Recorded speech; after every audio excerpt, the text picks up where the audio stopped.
¿Nos habrá faltado algo para no conseguir ese mundial? Quizá no estábamos lo suficientemente convencidos. A lo mejor hubiéramos necesitado un entrenador personal, un motivador, como nuestro invitado de hoy, Miguel Pedrera. Hola. Director del Grupo Asertia, bienvenido. Gracias por estar en La Economía. Usted es lo que en inglés, una palabra que estas que utilizamos, es un coaching, un entrenador de empresas, de personal. Si usted hubiera tenido que entrenar a la candidatura española a los mundiales, ¿qué cree que le ha faltado? ¿Qué? Me pones en un compromiso, es un tema con intereses muy complejos, pero bueno, seguro que algo podríamos haber hecho. Vamos a hablar de cómo está el coaching ahora en España, que parece que está aumentando con la crisis, tienen más trabajo. Es curioso, pero un tema como la crisis a nosotros nos está viniendo bien porque hasta hace unos años la formación era más compleja de vender, ya que era una solución que muchas empresas no tomaban.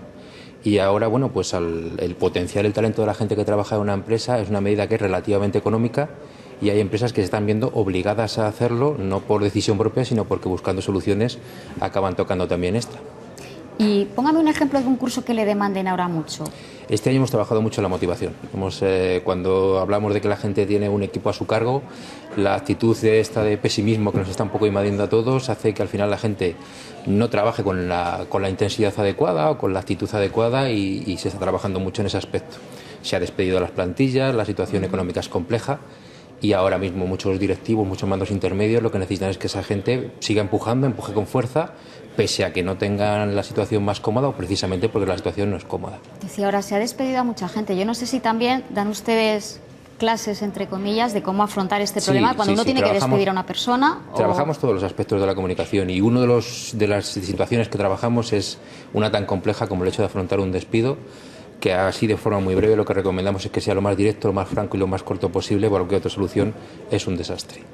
¿Qué tipo de empresas se están contratando ahora mismo? Porque creo que antes de la crisis eran sobre todo grandes empresas. Nosotros empezamos trabajando para grandes directivos y grandes corporaciones, pero ahora mismo el potencial, el talento que te decía antes, cada vez es más claro que es una necesidad.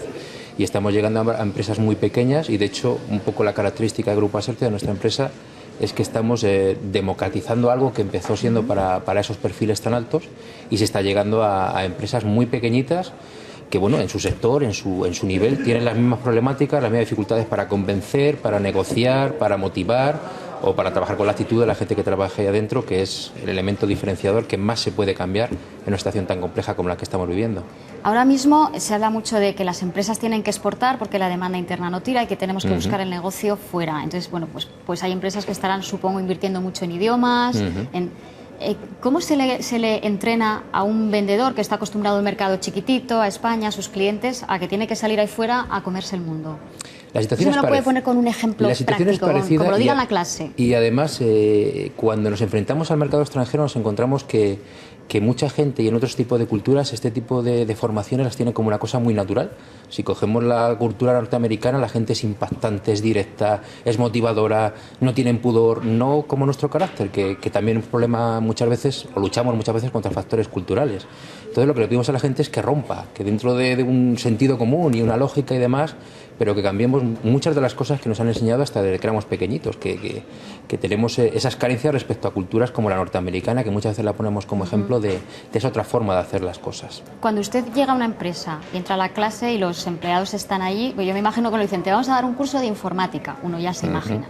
Dicen, va a venir un entrenador, un coaching a motivaros. ¿Usted qué entra y qué es lo primero que hace? Bueno, primero romper que nos miran con aspecto como sospechoso, como diciendo, este señor qué cosas más raras nos va a contar. Y siempre le decimos lo mismo, nosotros le decimos lo que no vamos a trabajar en esa formación. Un trabajador siempre tiene dos aspectos, uno técnico, ¿de acuerdo?, lo que tiene que memorizar y repetir, como es un programa informático, que ponías tú como ejemplo, y luego cuando una persona tiene todas esas capacidades para trabajar, que ahora mismo se le presuponen, porque con la competencia que hay tan dura para un trabajo, todo el mundo sabe inglés, informática y demás, lo que queda, o lo que acaba diferenciando a un profesional de otro con la misma base, es su propia actitud. Si coge un teléfono y sabe resolver un problema, si cuando habla con un proveedor resulta una conversación cómoda y agradable, o si por el contrario pues pone de uñas a la persona que está al otro lado de esa conversación. Y ese es precisamente los aspectos que nosotros trabajamos en las formaciones. Lo que curiosamente se acaba dejando a la improvisación. Nadie te enseña, en ningún curso te enseñan cómo tener una bronca, cómo discutir, cómo convencer. Es decir, reglas para ser convincente. No hay un manual que te detalle técnicamente cómo hacerlo, pero sin embargo hay gente que lo hace muy bien y hay gente que lo hace francamente mal. Eso no se puede aprender con una metodología, pero sí entrenar, que es la palabra que a mí más me gusta, porque coaching Es una palabra inglesa que ahora se ha metido un Suena batiburrillo de rarísimo. muchas cosas, suena muy raro y como muy extraño, y la palabra nuestra es muy adecuada, entrenamiento.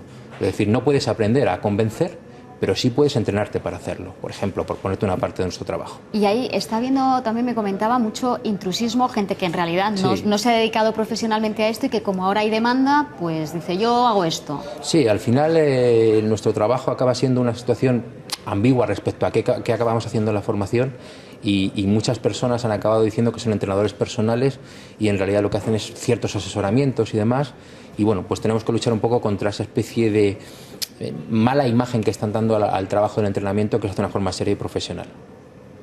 Le voy a dar una definición de coaching que leí ayer que me hacía gracia. Dice, no enseñan nada, pero preguntan mucho. Decía un señor que había ido a un curso.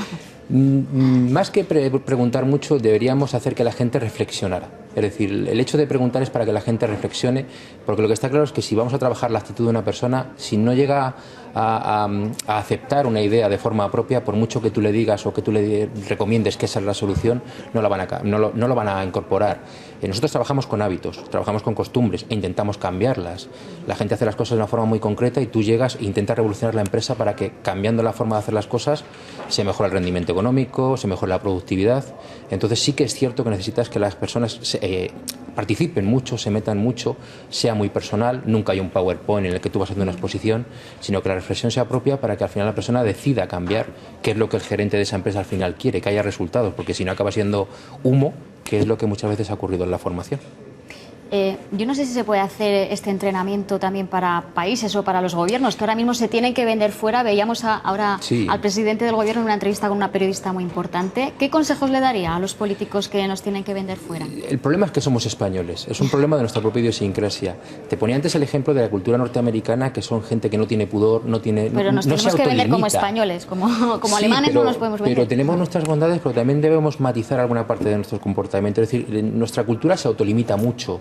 Somos muy cuidadosos, muy pudorosos para ciertas cosas y no consiste en que perdamos la vergüenza o la educación, consiste en que vayamos más lejos, impactemos más, seamos personas mucho más convincentes, mucho más decididas, tomemos la iniciativa.